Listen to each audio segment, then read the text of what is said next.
Who is God really? Beyond religion, beyond dogma, beyond institutionalized beliefs. Who is God?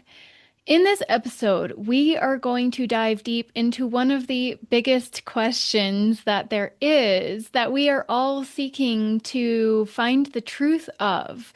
We're going to explore the nature of God and particularly look at this through the lens of the Christos-Sophia streams of teachings.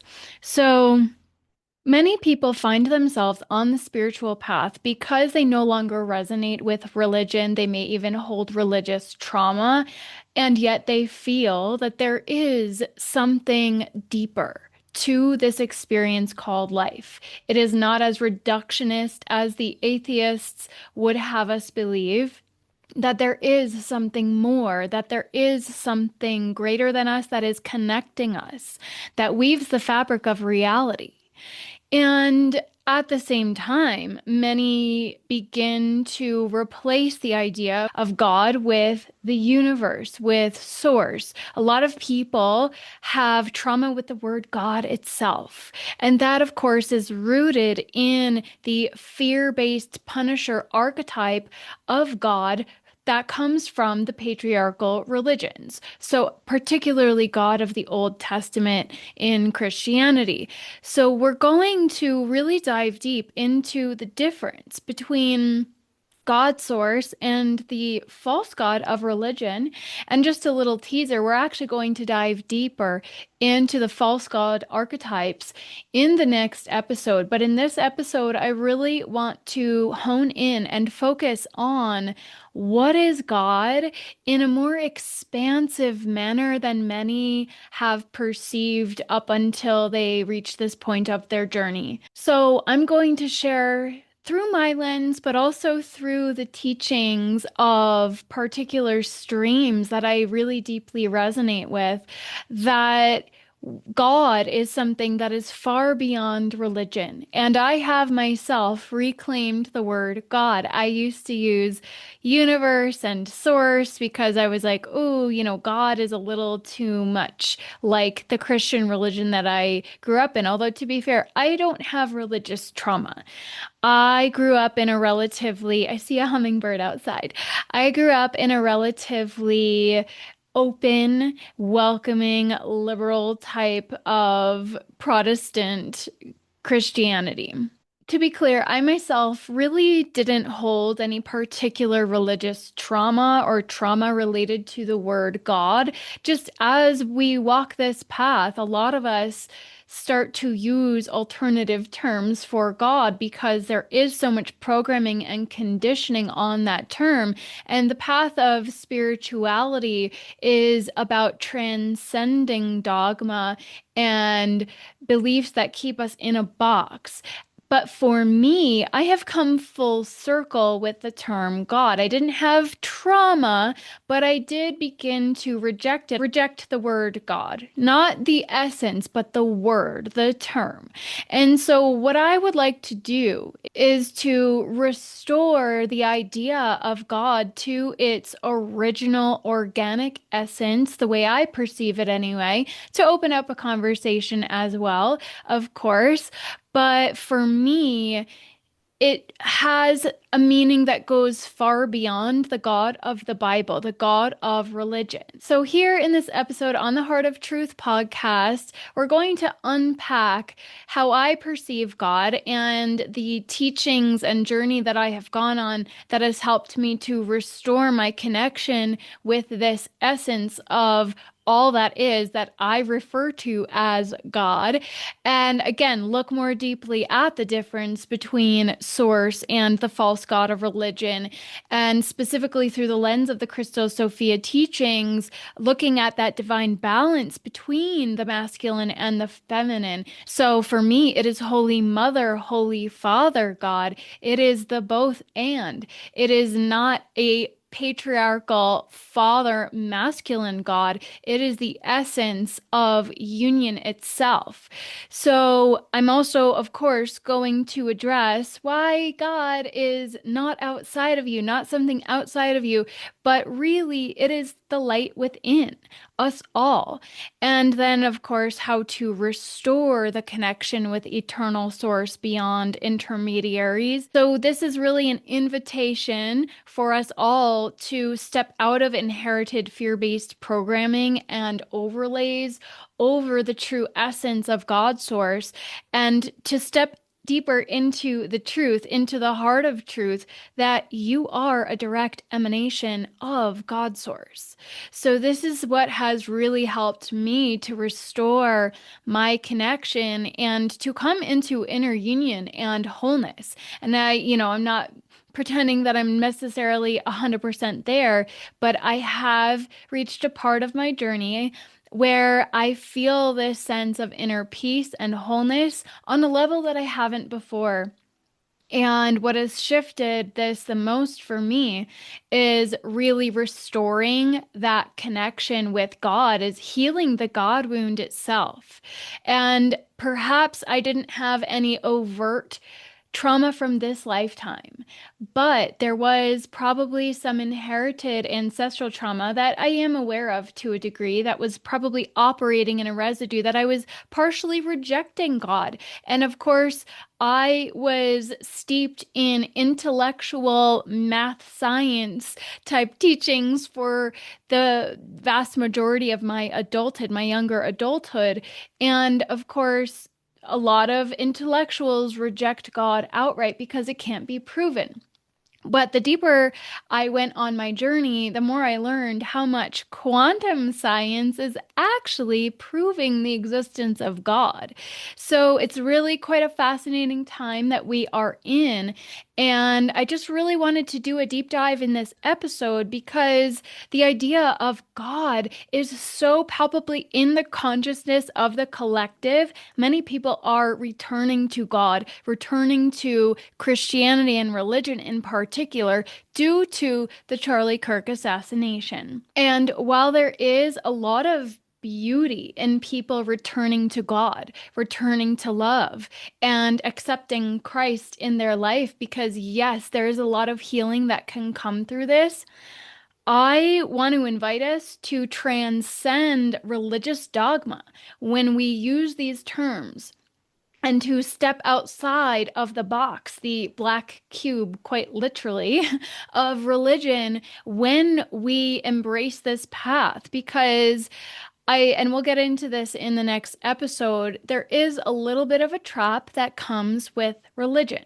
And many people, including preachers, have the most benevolent of intentions, and they're unaware that there is an overlay, a distortion on religion.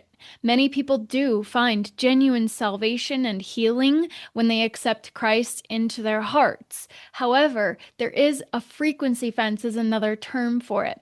So my invitation here in this episode is to embrace God and Christ, but beyond religion. Christ as an emanation of source consciousness, of God source, and as the healing essence, as the essence that helps us to embody that aspect of self, to activate that Christ seed within. So this is really about embracing the truth of our divinity, as well as allowing ourselves to expand our consciousness to reorient and reclaim these terms, this terminology, as well as the path of Christ consciousness beyond the man. But we shall walk in his footsteps if we choose to follow the path of Christ. Christos, which to me, again, is far beyond Christianity, the religion. And I just want to anchor in as well that I acknowledge and recognize that Yeshua, the man, who I believe is still an embodied being that showed us what is possible when we embrace this path. I believe that he studied in ancient India, in ancient Egypt, in the Western Druidic traditions as well, where he was really steeped in the mystery school teachings of the time, although I believe there's distortions in the mystery schools as well, in the way that we have learned about them anyway.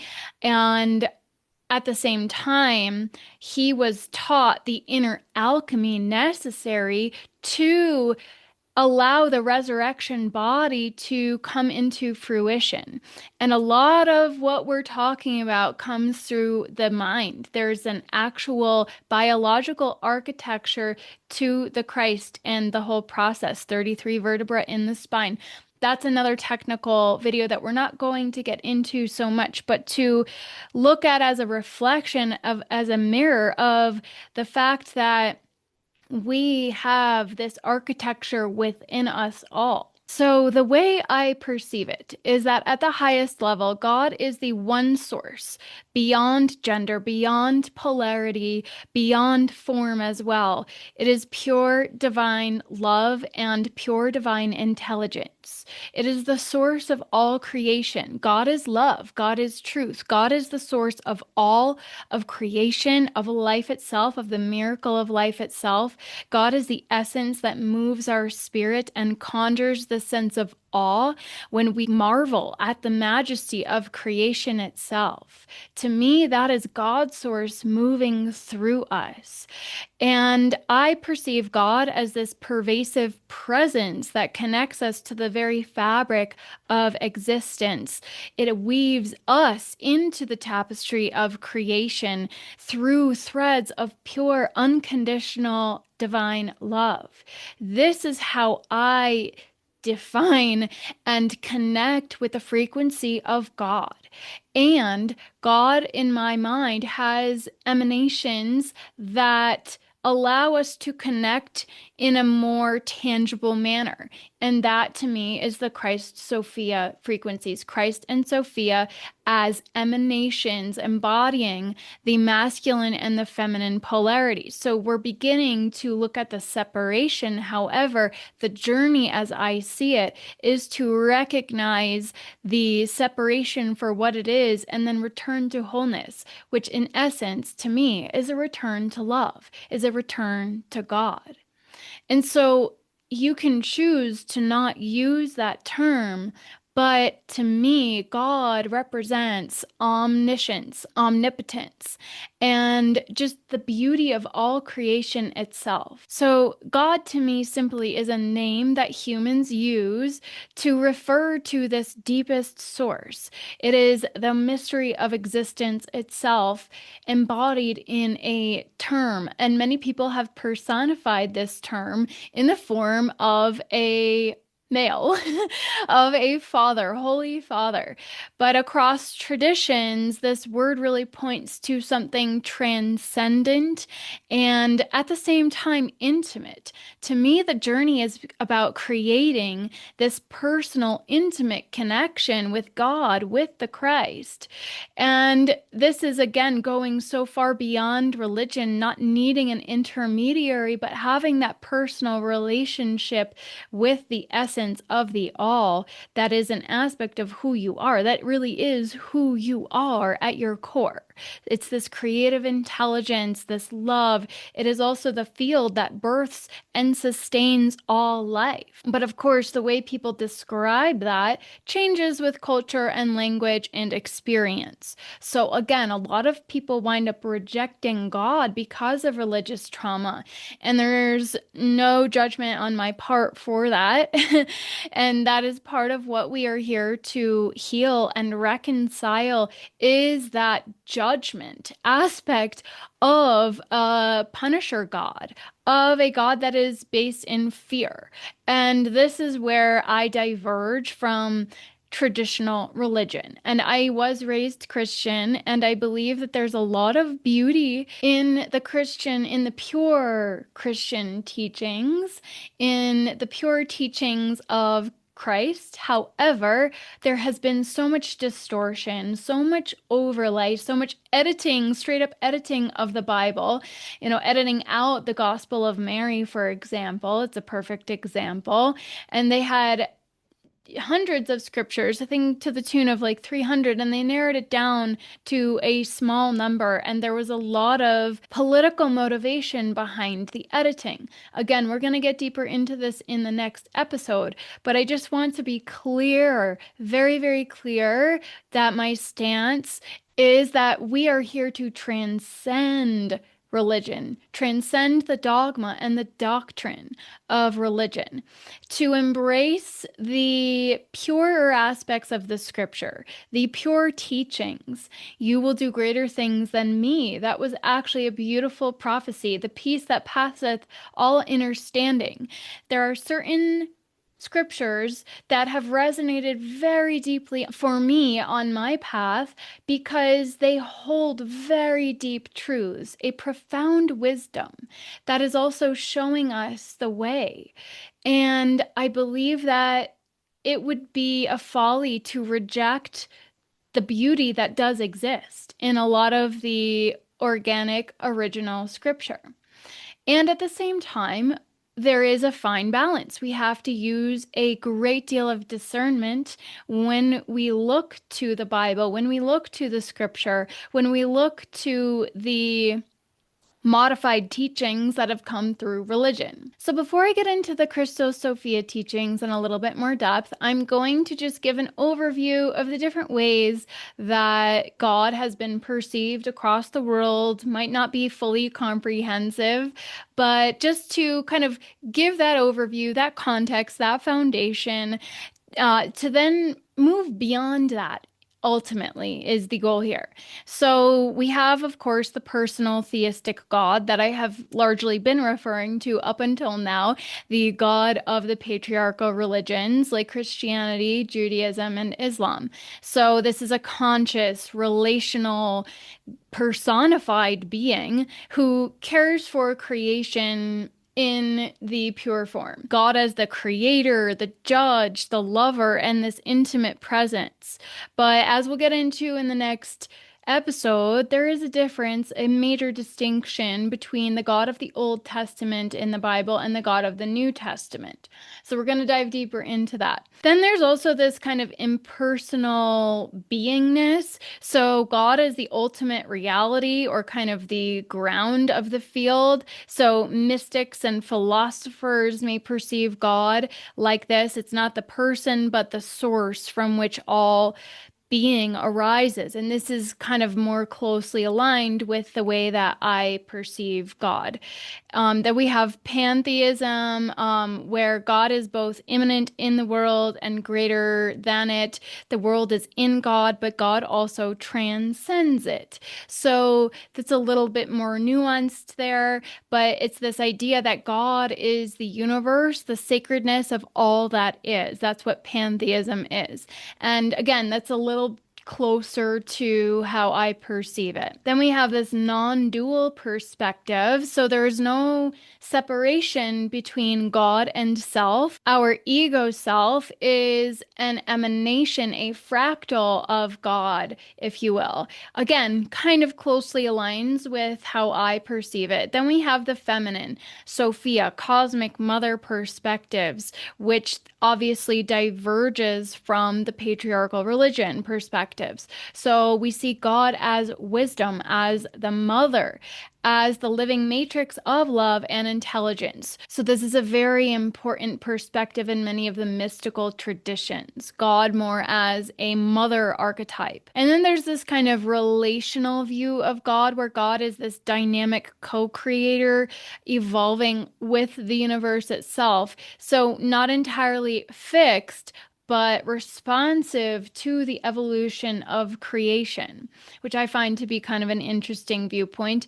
And then we have the more secular scientific framing of God as a metaphor for the laws of the universe or the awe or the mystery of existence rather than a personal being. And I see the beautiful little hummingbird outside my window again, flitting around in the trees. And for me, I see God in nature. I see God as part of nature, as the creation behind the creation, but also the essence that is weaving life into being. So this is how I personally relate to God. And we're not going to get into the traditions that have multiple gods, like the pantheons of gods. That's a whole other conversation, okay? But we're going to now dive deeper into the Christos-Sophia view, the Christos-Sophia perspective of God. So from this perspective, through this lens, God is not a lone patriarch, but really this eternal union frequency, this eternal union of the divine masculine and the divine feminine embodied in one, or not so much even embodied, but as the essence of all being, the union of the two, creating this holy trinity frequency of pure creation essence, the holy child being creation itself as well. That's just how it's coming through right now. So Christos would then be the light or the logos principle, and Sophia, the wisdom and the life. So we see that balancing of the Holy Father and the Holy Mother, the spark of life and the material creation that is birthed through the womb of the mother. And without one, we cannot have the other. We cannot have life formed through just one. We need the both and. And so this reunion then heals the fracture of creation, the separation being the original God wound, the fall in some perspectives as that original separation from God. And so it is this union or even reunion that awakens humanity into wholeness and love and truth and returns us to God ultimately. So, this is where the story, the myth, perhaps even, of Christ as the Redeemer or Sophia as the exiled goddess as well, this is where the stories come from.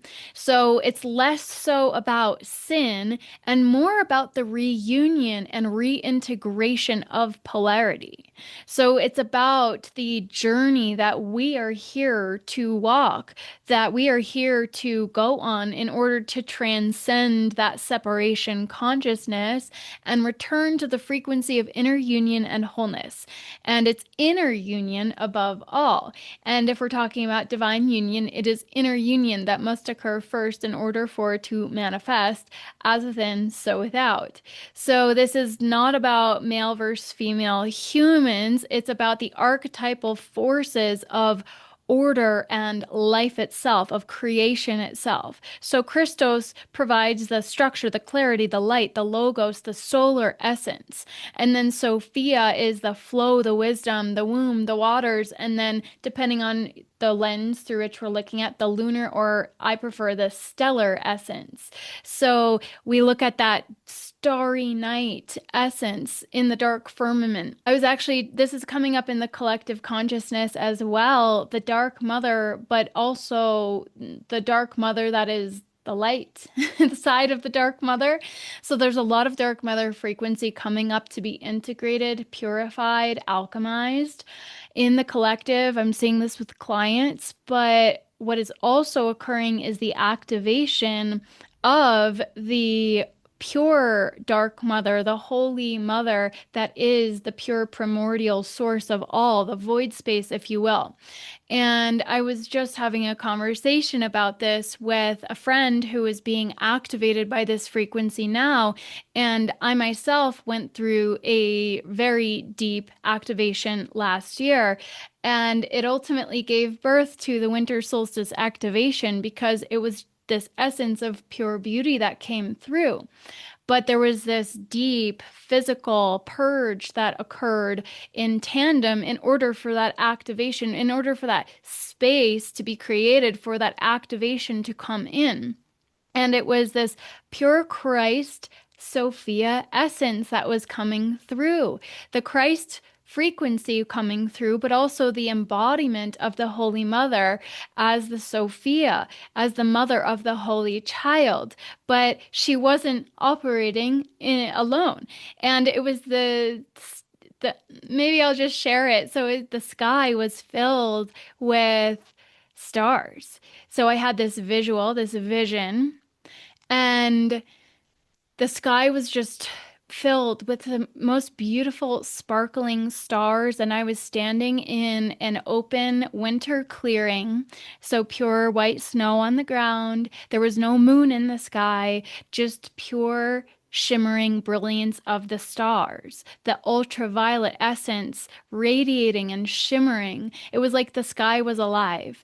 And then suddenly the stars began to descend toward me. They were getting closer and closer. And as they got closer, I realized that each star was actually a unicorn, or perhaps more accurately a Pegasus, because they had wings. And they were gently descending, and they all landed in the clearing. But at the center, there was one that was bigger, brighter, more beautiful. And I realized it was the Holy Mother holding the most precious gift of all, the gift of life, the Holy Child. And they all landed in front of me on the pure, pristine snow. And it was just one of the most beautiful visuals and ensuing activations that I have experienced to date. And I get some very incredibly beautiful visuals come through for all of my activations. I'm always in awe, but this one just it felt so profound and so deep because the process that I went through beforehand, I was experiencing deep pain, the grief, the suffering of the mother, suffering for the suffering of her children, in pain, feeling, guilty for the suffering of her children, if that makes sense. And so this is that aspect of reunification that is occurring, the separation wound, the God wound that needs to be healed for this essence to be embodied, for us to come into this frequency of union, of reunion with God. So this is what I perceive when I speak of the Holy Mother and the Sophia. It is the pure, unconditional love of creation. So whether we call it a firmament or whatever it actually is, whatever the truth of our reality is, as above, so below, as within, so without. It is a reflection showing to us the truth of who we are internally, is the way that I perceive this. So, looking at this, grounding down the cosmic essence, at the highest level, God is the one source, the way I perceive it, beyond gender polarity and form, as I said before. So, it is that pure divine love and intelligence frequency that is something that we embody, that we contain within our heart of truth. And when that source expresses itself into creation, it emanates as polarity. So that's where we get the Christos and the Sophia. The Christos being the divine masculine logos again, and the Sophia as the divine feminine wisdom frequency. So to then just look at this again through the lens of the fall and the fragmentation. So in Gnostic and esoteric traditions, what happened is Sophia, the divine feminine aspect of God, descends deeply into matter to birth creation. There's multiple different versions of the story, but that's the core essence of what occurred. So she descends to birth creation itself, to birth form, matter, material. But as she descends, she becomes fragmented or even veiled or trapped in this frequency of distortion because she has separated. So this then is where we get the association with the wounded feminine or the dark feminine even, this exile, this loss of voice, of power, of separation, and then it gets manipulated even further into the manipulation frequency, the dark mother and the Jezebel frequency, this resentment, this bitterness, this judgment energy. And so this is where the fall happens, right? So the Christos principle then descends to reunite and redeem Sophia, to help her come back into wholeness. So this is how she gets restored, is by accepting the Christ into her being once again, to return to oneness, to return to wholeness. And through their union, creation itself is healed. And so this is what the two archetypes represent and reflect to us. This is the path of redemption and resurrection that we are being shown through these archetypes. So ultimately, then, Christos-Sophia is God. And God is not just the Father, but also the Mother. And so the true divinity is that frequency of union, of inner union. It's the marriage of the two principles. And this is often referred to as Hieros Gamos, the sacred marriage of the two. And again, this is not just between two humans. A lot of people have externalized it, and there is a truth to divine templating and union coding and all of that, of course. But within every soul, there is this hierogamic union, this sacred marriage between the soul and the cosmos that is meant to occur to help us return to that frequency of wholeness and oneness, that inner union frequency occurring within. So, through this frame, who is God? God is ultimately this eternal dance of the Christ and the Sophia, the light and the wisdom, the sun and the womb, the masculine logos and the feminine life. So this is how we get creation, is the merging of the two into one to give birth to creation, to life, to the Holy Trinity frequency. So truly, this is a mirror for humanity, for the human journey. Within us, the Christ-Sophia, the Christos-Sophia, lives as this marriage. When we walk the walk, it lives as the marriage of the heart and the mind, the spirit and the soul, the masculine and the feminine, the inner king and the inner queen, even. So, if we're going to talk about salvation through this lens, it's not about escaping earth, but it's really about restoring this frequency of wholeness inside and onto the world. As within, so without. We are here to birth heaven on earth, right? So this is about, again, reuniting the fragmentation of our being and reuniting the inner Sophia, the fragmented inner Sophia, with the inner Christos. So many mystics are asserting that this is the Sophianic return, that we are experiencing now the Sophianic return. And according to certain individuals that are in my personal field, the Sophia anchored onto the planet, where I personally honestly prefer the term restored. She has been restored as of March of this year, I think around the equinox. And because of this restoration that has occurred, we are experiencing and witnessing the purging, the clearing, the purification of all energies that are not aligned with the pure essence of the organic, purified Sophia and Christ coming into divine union. So that divine template union has been anchored, and that's why we're seeing a lot more chaos, because also they're trying to prevent that from occurring, number one. But number two, it's because in order for us to embody that, we cannot hold these energies that are misaligned with that frequency. So we've got to do the inner shadow healing and integration of the fragmentation in order to allow that frequency, that template, to anchor and be restored within. And beyond this, we have been witnessing for the last decade, in particular the last several years, the rise of the divine feminine, or her reemergence even. The divine feminine who has been suppressed, relegated to the shadows. Mary Magdalene is experiencing an amazing revival in the collective consciousness as well. And after ages of suppression, she is now being restored to her rightful place alongside the Christ, alongside the Christos frequency. So together, the Christ-Sophia radiate as this living face of God. So they become these embodied forms that are more tangible for us to connect with. What is God?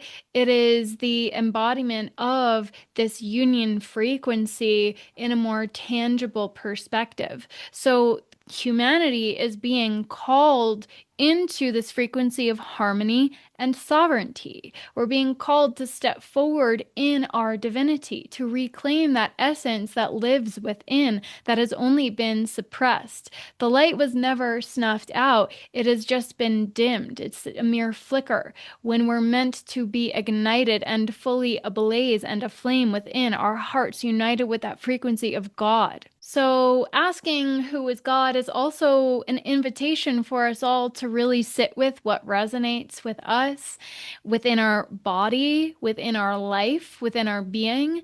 Are we seeking a guardian? Are we seeking truth? Are we seeking this creative source energy that will flow through us once again?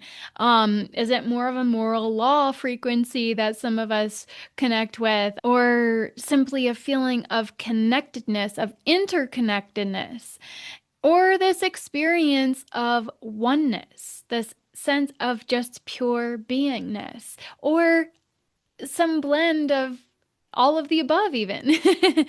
So, this shapes our spiritual life, our connection with God, and how we relate with God shapes our prayer, our practice, our devotion, how we show up in the world, in our mission, how we live. And so it actually is one of the most fundamentally important questions of our time is who is God and who is God to us? To me, God is within us. It is us. And once we remember this, we then have the capacity to think beyond our ego self and step into mission in service to the greater good of humanity. And this is how we build, we co-create heaven on earth as a vessel of God's source, here to anchor in those frequencies and to rebuild new systems and structures with these foundations of higher God truth, of love, of harmony, of light. And this is how we move forward collectively into a world where everybody is resourced, everybody is abundant, nobody is suffering. It's going to take time to get there. But to me, the clearest pathway forward is to remove all limitations we have to our perspective and perception of God and our definition of God as it has come down through religion. To transcend religious doctrine, religious dogma, and redefine and most importantly, reclaim what is God, who is God, and reclaim that for ourselves. Because as long as religion is part of the equation, there is the very real potential, I'm not saying across the board, but the very real potential to still remain in that frequency of separation, because religion typically operates as an intermediary. It severs that direct connection and can often create an overlay, a frequency fence. So you go into a church, you may have some kind of transcendent experience, but you might be only able to connect to the frequency of 8D or 10D, whereas Christos-Sophia is 12D and higher. And so that's getting a little bit more technical, but once we restore our personal connection with God, we can connect with God anywhere, and we can connect with God anywhere, any place, anytime. It doesn't matter. For me, nature, being out in the sun, grounded on the earth, especially helps me to restore that connection. But truly, I know the connection comes from within my heart. So it doesn't matter where I am, I can always connect with God and that frequency of beauty and bliss and wholeness that is possible for us all to experience. And so this is the journey that we are all on, in my humble opinion. And I would be so curious how this is resonating with you, where you're at on your journey.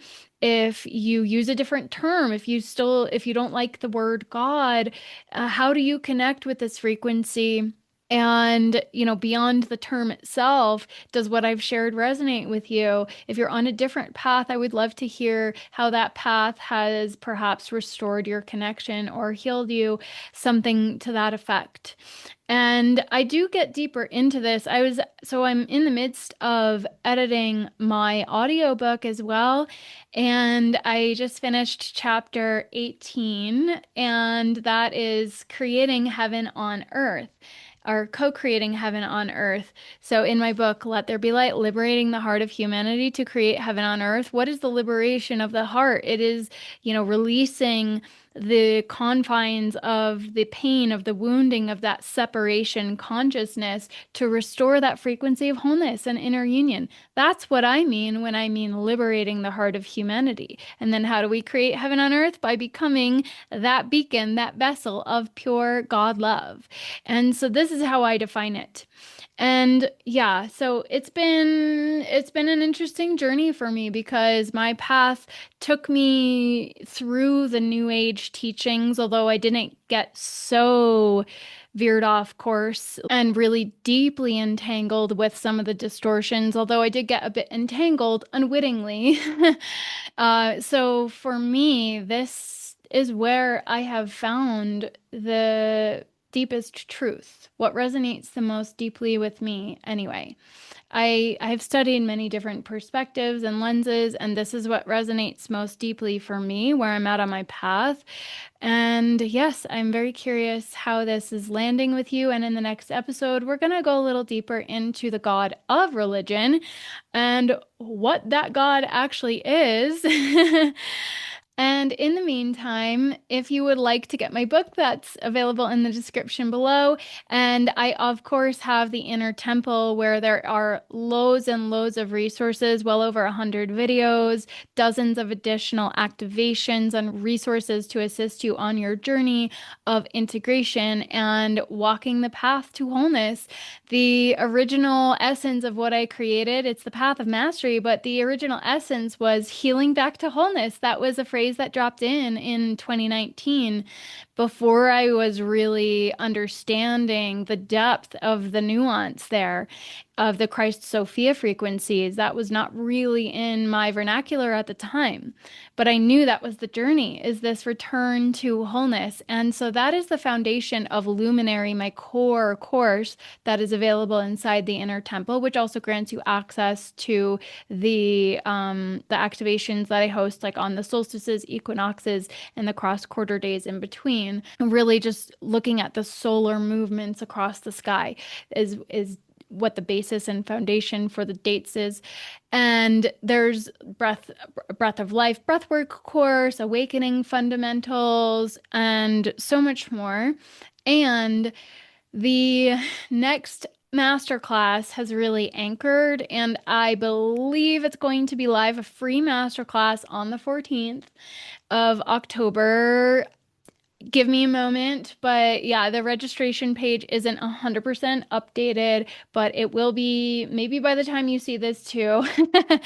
So I'm gonna be updating that, updating the entire masterclass because everything that has come through since I created that in just May, everything has upgraded and expanded in such a more beautiful manner. And most of it is still aligned, but it's just getting a frequency upgrade, looking at the nuances. And so I'm really excited to host that one.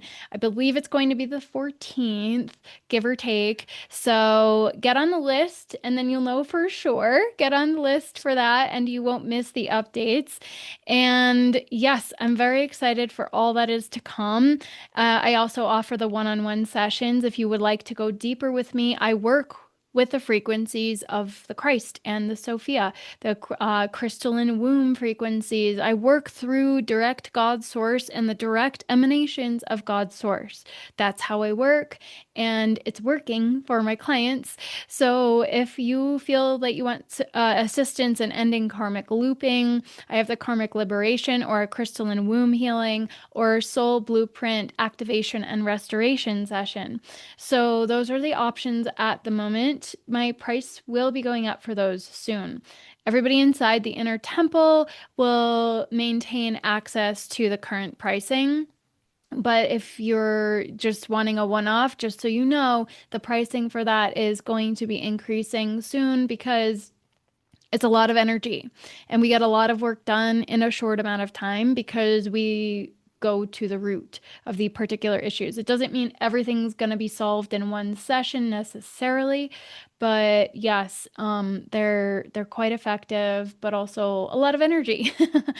We want to get to the root as quickly as possible and not be in these healing loops. And at the same time, there is a process that has to occur for a lot of people to fully restore the template. So we do as much as we can in one session. Anyway, so thank you so much for being here with me on the journey and for the comments, the likes, the shares, the subscribes. My last video, my last episode, I shared it on one of these social platforms and it did not. The algorithm dropped the one about the lunar matrix and mind control, the very last one. Nobody saw that I even published it because they were dropping it in the algos. So that was very interesting. So your likes, comments, shares, all of that is so helpful and so appreciated. And I'm sending you so much love onward and upward in love and light as we journey home to the heart of truth. And I'll see you in the next one. Thank you for tuning in to the Heart of Truth podcast with your host, Amanda Erin Kelly. If you enjoyed this episode, please consider leaving a rating or review on your favorite platform. And if you'd like to go deeper, grab your copy of my book, Let There Be Light, and join us inside the free community in Illumina Wisdom School, where you can access free resources to jumpstart your journey, such as a higher self activation and the Body Temple Blueprint Masterclass, as well as explore the plethora of resources, including Awakening Fundamentals and Luminary, my signature path to wholeness and mastery, to help you become your own healer and sovereign authority. You can access everything at thisartcalledlife.com or find the links down in the show notes below. Until next time, onward and upward in love and light as we journey home to the heart of truth.